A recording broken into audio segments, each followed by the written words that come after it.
भैया धीरे बोलिए, गला फट जाएगा। पारदर्शिता वाला इलेक्ट्रॉल बॉन्ड था। देश में कांग्रेस खत्म होते जा रही है। कांग्रेस के कार्यकर्ता भाजपा ज्वाइन करते जा रहे हैं। अब से कांग्रेस को झटका कांग्रेस बोला जाएगा। जैसे कि मोदी जी गारंटी देते हैं वैसे ही हम गारंटी देते हैं। ये जितने हल्ला कर रहे हैं ये भारतीय जनता पार्टी को सबसे पहले वोट देंगे जाके।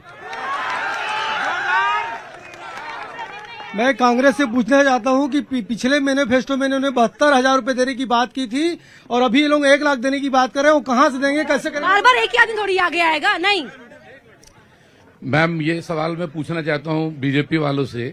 जो चीज इसके पहले भी सवाल किए, एक तो वेतन समझौता से जुड़ा हुआ मामला, दूसरा जो पेंशनर से उससे जुड़ा मामला, उनके ऊपर वो उत्तर देते नहीं। तीसरा एक और मामला है, जो भिलाई स्टील प्लांट में काम करने वाले लोगों का ग्रेजुएटी को सीमित कर दिया गया।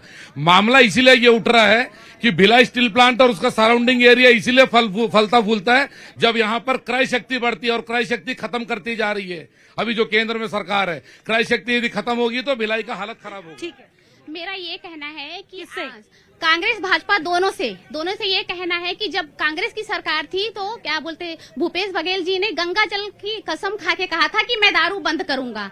वो पूरा 5 साल बीत गया।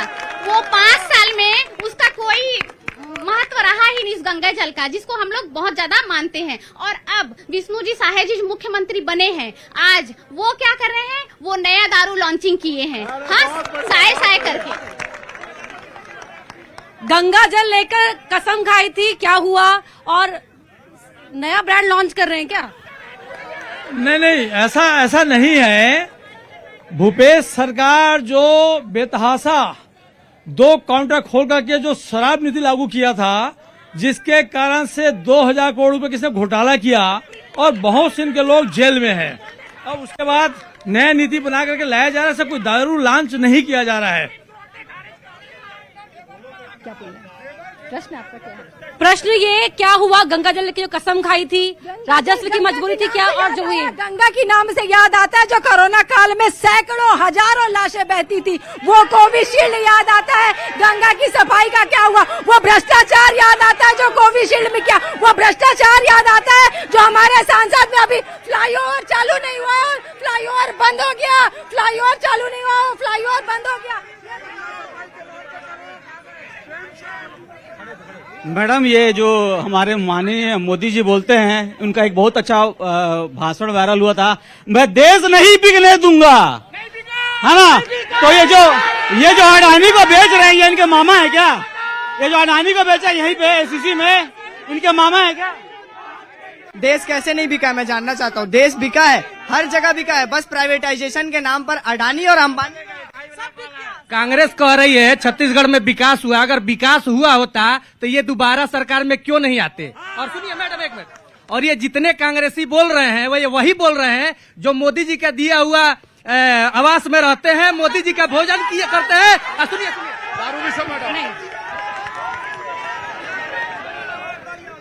बहुत ताली बजा रहे हैं। 1 मिनट रुक जाइए। आपका टर्न हो गया क्या? तुम आता हो फिर। मैं राकेश साहू, दुर्ग लोकसभा से न्याय धर्म सभा का ये प्रचार करने का मंच हो गया आपके लिए। मुद्दे बताइए। प्रश्न कर रहा हूँ, और यहाँ मेरा प्रश्न है भाजपा, कांग्रेस, आम आदमी पार्टी और सारी अतीत की पार्टियों से कि जो पिछले लोकसभा चुनाव में 40% अपराधी थे संसद में, इस बार भी सारी पार्टियां अपराधियों को टिकट दे रही हैं, चाहे वो भाजपा हो, चाहे कांग्रेस हो, चाहे आम आदमी पार्टी हो। तो जो पार्टियां अपराध मुक्त प्रत्याशी देने की सामर्थ्य नहीं रखती, जो पार्टियां अपराधियों को टिकट क्यों दे रहे हैं? आगे आइए। आपसे नहीं, आप बस देखेंगे, बोलेंगे नहीं। मैम मेरे आगे आ जाइए प्लीज। वो ना ऑडियो ग्लिच होता है। आगे आ जाइए। हाँ जी, मेरा प्रश्न पूरा होने के पहले चली गई आप। आपका प्रश्न होंगे सर, संक्षेप में बोलिए, सभी को कवर कर पाऊं। नहीं बोला हूं। थोड़ा अटपटा सा सवाल है। हम सभी समझते हैं कि हम सब इंसान हैं, तो कोई भी 100% सही नहीं है। परंतु आज क्या हुआ है, इतने सालों की पॉलिटिक्स देखते देखते पॉलिटिक्स तो घर घर और नुक्कड़ तक पहुंच गई, बट वो जो नेगेटिविटी थी, जो ध्रुवीकरण था, वो भी आज हम सबके मन में आ गया है। आप किसी से कुछ सवाल पूछते हैं, वो उनका जवाब सवालों में ही देता है, तो जवाब खत्म हो गए, डिस्कोर्स खत्म हो गया है। तो हम बातचीत तो कर रहे हैं लेकिन उसका समाधान नहीं निकल रहा है। ये जो नेगेटिविटी है, जो ध्रुवीकरण है, क्या कोई पार्टी है जो उस ध्रुवीकरण को कभी खत्म कर पाएगी? हमारे दिल से जो एक दूसरे के लिए नफरत पैदा हो गई है। बहुत बढ़िया।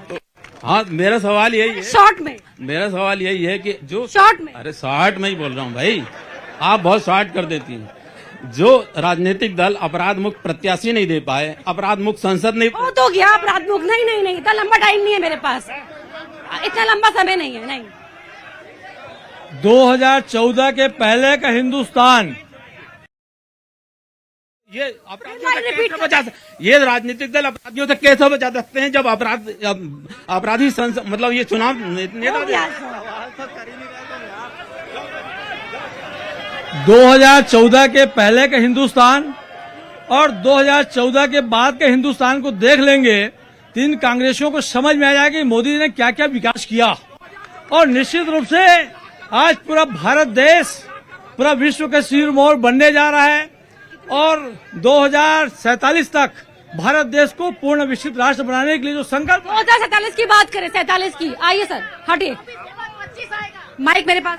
हाँ मैडम, अभी कांग्रेस बोल रही थी कि राम भाजपा का है क्या। एक कांग्रेस वाले भूल रहे सुप्रीम कोर्ट में हल्फनामा दिए थे और कांग्रेस वाले वकील खड़े करके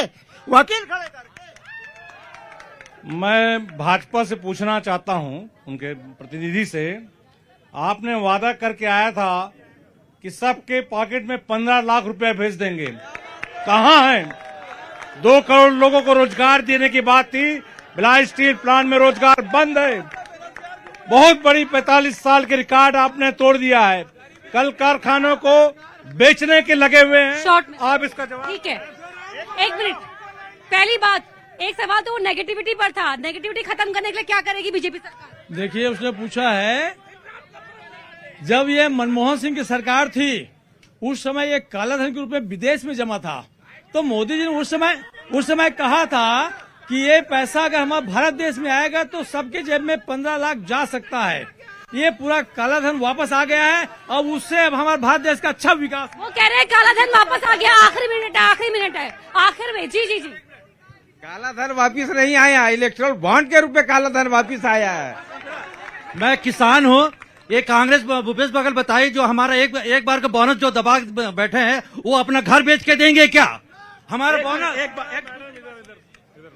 मैडम, जैसा अभी लोग बोल रहे थे कि ये शिक्षाधानी है और आईआईटी और बहुत सारे इंस्टीट्यूट यहाँ खोले गए हैं, मैं बीजेपी की सरकार और बीजेपी के नेताओं से ये जानना चाहता हूँ कि यहाँ इन्हीं आईआईटी और ये इंस्टीट्यूट में भर्ती होने के लिए एक बच्चे को प्रति उसमें 84 हजार रुपए का कोचिंग सेंटर में एडमिशन लेना पड़ता है, तब जाके उनको मिलता है। इतना ही समय था मेरे पास। बहुत धन्यवाद आप सभी का।